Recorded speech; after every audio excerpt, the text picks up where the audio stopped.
पूरे मामले में सीबीआई की जांच हो। पहले सीएजी की भी जांच हो, तब भी इन्होंने विक्टिमहुड कार्ड दिया। आज सीबीआई की जांच हुई है, देख लेना 5-10 मिनट के बाद अब ये सारे लोग मिलकर बोलेंगे देखिए हमें प्रताड़ित किया जा रहा है, हमें दबाया जा रहा है। आदमी के खजाने को लूटने के लिए आम आदमी का ही प्रयोग किया है। और हम पहले से कहते आ रहे हैं कि ये जितने भी घोटाले दिल्ली सरकार के हुए हैं, इसमें कोई जेल में हो या जेल में जाने वाला हो या जांच के घेरे में हो, ये सबका अगर कोई सही मायने में किसी के इशारे पे हो रहा है तो अरविंद केजरीवाल के इशारे पे हो रहा है। दोस्तों, दिल्ली स्तब्ध है और दिल्ली ही नहीं, मुझे लगता है कि सरकारों में और राजनीति में रुचि लेने वाला देश का हर तबका स्तब्ध है। दिल्ली में हुए इस अपराध और भ्रष्टाचार के कांड पर जो अरविंद केजरीवाल के द्वारा किया गया है, भारतीय राजनीति के इतिहास में मैं एक बहुत महत्वपूर्ण बात की तरफ सबको ले जाना चाहता हूं कि भारतीय राजनीति के इतिहास में ऐसी कोई राजनीतिक पार्टी जो अपने अस्तित्व में आने के सबसे कम समय में लूट और भ्रष्टाचार का कीर्तिमान स्थापित कर दिया हो, तो उसमें एकमात्र राजनीतिक पार्टी बन गई है आम आदमी पार्टी, अरविंद केजरीवाल की पार्टी।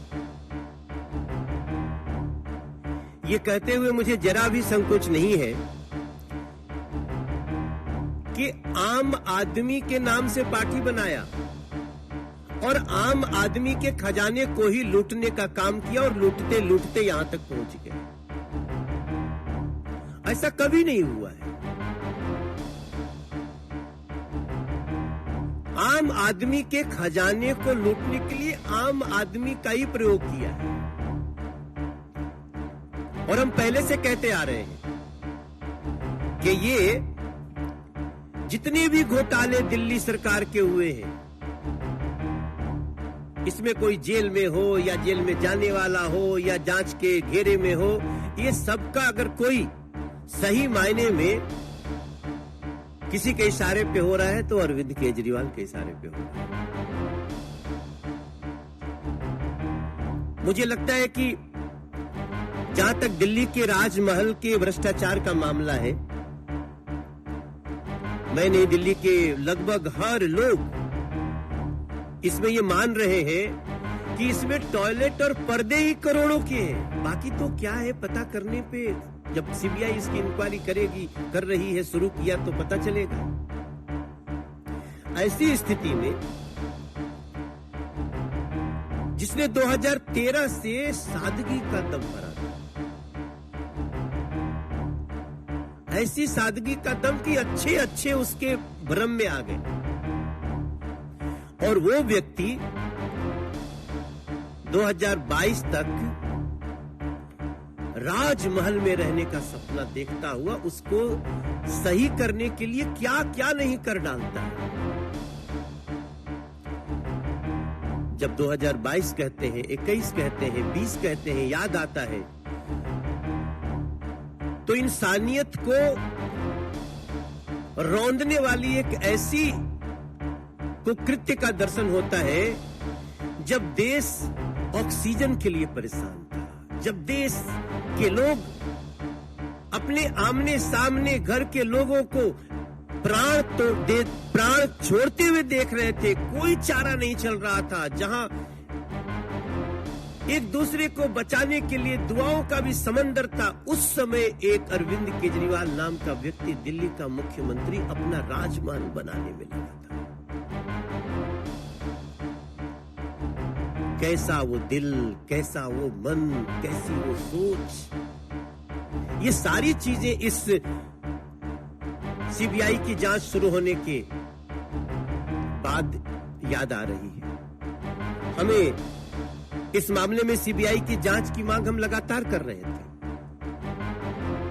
क्योंकि जब सीबीआई जांच करेगी तभी उन सारी चीजों का पता चलेगा कि रात में क्यों किसी अधिकारी के कमरे को खोल करके वहां से फाइल चुराने की कोशिश हुई, साक्ष्य को नष्ट करने के प्रयास हुए।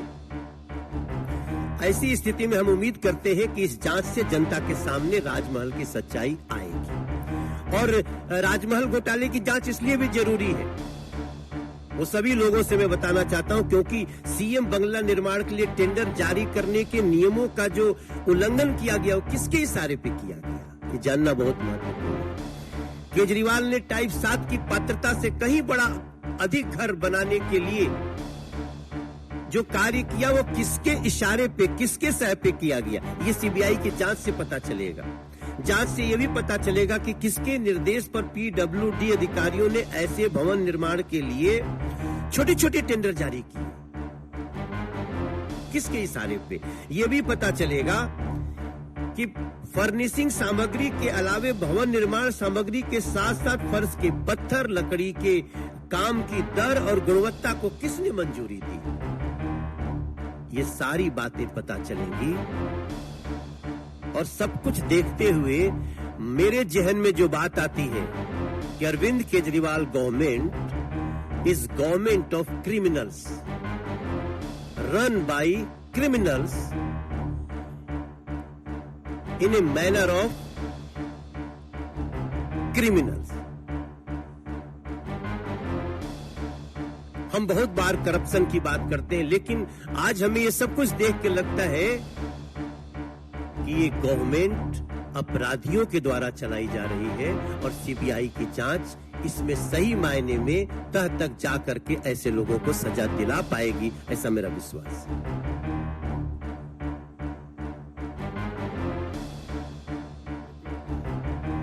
साजाद जी भी अपनी बात रखेंगे। मित्रों, ये पूरा का पूरा प्रकरण केवल एक घर के रेनोवेशन का नहीं है, बल्कि मानसिकता के रेनोवेशन का। जिन लोगों ने राजनीति में ये कस्में वादे लेकर आने का काम किया था कि हम छोटे घर में रहेंगे, हम वीवीआईपी सिक्योरिटी नहीं लेंगे, हम छोटी गाड़ी से चलेंगे, हमें तो केवल 2 रूम का घर चाहिए और क्या चाहिए, पैर पसारने की जगह चाहिए। आज उस मानसिकता का ऐसा रेनोवेशन हुआ है कि सुल्तान केजरीवाल एक भ्रष्टाचार का महल बना। ये सुल्तान केजरीवाल की कहानी। और सुल्तान केजरीवाल ने जब दिल्ली की जनता ऑक्सीजन के लिए, दिल्ली की जनता वेंटिलेटर के लिए, दिल्ली की जनता की रसोइयां बंद थी, जब दिल्ली के लोग त्राहिमाम कर रहे थे कोविड के काल में, तब सुल्तान केजरीवाल ने एक फतवा जारी किया कि मेरा भ्रष्टाचार का बड़ा महल बना। और उस फतवे के बाद किस प्रकार से वियतनाम से करोड़ों रुपए, पीडब्ल्यूडी का आप देख लीजिए, किसी के भी घर पे ज्यादा से ज्यादा अगर लगता है तो मकराना मार्बल, और वो भी हाई क्वालिटी का मार्बल होता है, राजस्थान से आता है। मकराना मार्बल ताजमहल में तो लग सकता है, सुल्तान केजरीवाल के भ्रष्टाचार के मकराना मार्बल लगता है। उन्होंने कहा वियतनाम का सफेद मार्बल है। हमारे घर में पर्दे लगते हैं, 200, 300, 400 रुपए के पर्दे लगते हैं, 1000 रुपए का बहुत बड़ा। यहाँ पर 8-8 लाख का एक पर्दा, 8 लाख रुपीस का पर्दा। हमारे घर में टॉयलेट भी 200-300 रुपए की टॉयलेट की सीट है। यहाँ पर 4 लाख रुपए की एक टॉयलेट की सीट, 4 लाख रुपए का। कल्पना कीजिए, 60 लाख रुपए खर्च किए गए रसोइयां बनाने में, और एक नहीं अनेक रसोइयां बन रही। 4-5 सदस्य हैं उनके घर में, 15 टॉयलेट बने, 15 टॉयलेट 4-5 लोगों के बीच के लिए 15 टॉयलेट, और हर टॉयलेट में पाउडर रूम भी बना। अब सोचिए पाउडर रूम क्या होता है। टॉयलेट के भीतर घुसने ही वहां पर कैसे शर्ट लगानी है, कैसे मेकअप करना है, उसके लिए उसको पाउडर रूम कहते हैं। तो 15 पाउडर रूम भी बने, उसके ऊपर 15 लाख खर्च हुआ। ये केवल अश्लील खर्च का मामला नहीं है दोस्तों, ये अश्लील खर्च के साथ साथ भ्रष्टाचार का भी सीधा सीधा मामला है। क्योंकि अभी जैसे हमारे सांसद साहब बता रहे हैं, सारे रूल नियमों को बाईपास किया गया। आपको पता होगा कई मीडिया के लोगों ने स्टोरी भी की है और इसी मंच से वो स्टोरी हमने उस पर पीसी भी की है हमारे अलग अलग नेताओं ने दिल्ली के, कि हर खर्च को 10 करोड़ के नीचे रखा गया। 9,99,999 रुपए रखा गया ताकि 10 करोड़ पार होते ही जो प्रक्रिया आती उसमें वो प्रक्रिया से बचा जा सके। आज इसीलिए ये दिल्ली की जनता की जीत है, क्योंकि दिल्ली की जनता लगातार दिल्ली प्रदेश भारतीय जनता पार्टी के नेतृत्व में मांग कर रही थी कि किस प्रकार से इस पूरे मामले में सीबीआई की जांच हो। पहले सीएजी की भी जांच हो, तब भी इन्होंने विक्टिमहुड कार्ड निकाला। आज सीबीआई की जांच हुई है, देख लेना 5-10 मिनट के बाद अब ये सारे लोग मिलकर बोलेंगे देखिए हमें प्रताड़ित किया जा रहा है, हमें दबाया जा रहा है, हम इधर अच्छा काम कर रहे हैं, हम उधर अच्छा काम कर रहे हैं, इसीलिए विक्टिमहुड कार्ड आएगा। परंतु आज विक्टिमहुड कार्ड का नहीं, आज समय है रिपोर्ट कार्ड देने का। अरविंद केजरीवाल जी, रिपोर्ट कार्ड दीजिए अपने भ्रष्टाचार का। शराब घोटाले में मनीष सिसोदिया आज भी कोर्ट ने उनको अंदर रखा है। क्या कोर्ट विडेटा कर रहा है? और शराब घोटाले में तो कांग्रेसी, आप ही के नए नए मित्र जिनके साथ आपकी किस प्रकार की खटास है पंजाब से लेकर हर जगह पर, उन्होंने उसका स्वागत किया। बस घोटाला, कक्षा घोटाला जिसको स्वयं मनोज जी ने उठाया था बहुत बड़े पैमाने पर, और अब शीश महल घोटाले पर भी जिस प्रकार से एक के बाद एक सारे तथ्य सामने आ रहे हैं, तो आज अरविंद केजरीवाल जी को बताना चाहिए कि फाइलें छिपाने की, फाइलें हटाने की नहीं, अब रिपोर्ट कार्ड दिखाने की बारी है। और आज दिल्ली की जनता सब एक स्वर में इसका स्वागत कर रहे हैं कि इसमें सीबीआई की जांच की शुरुआत हुई है।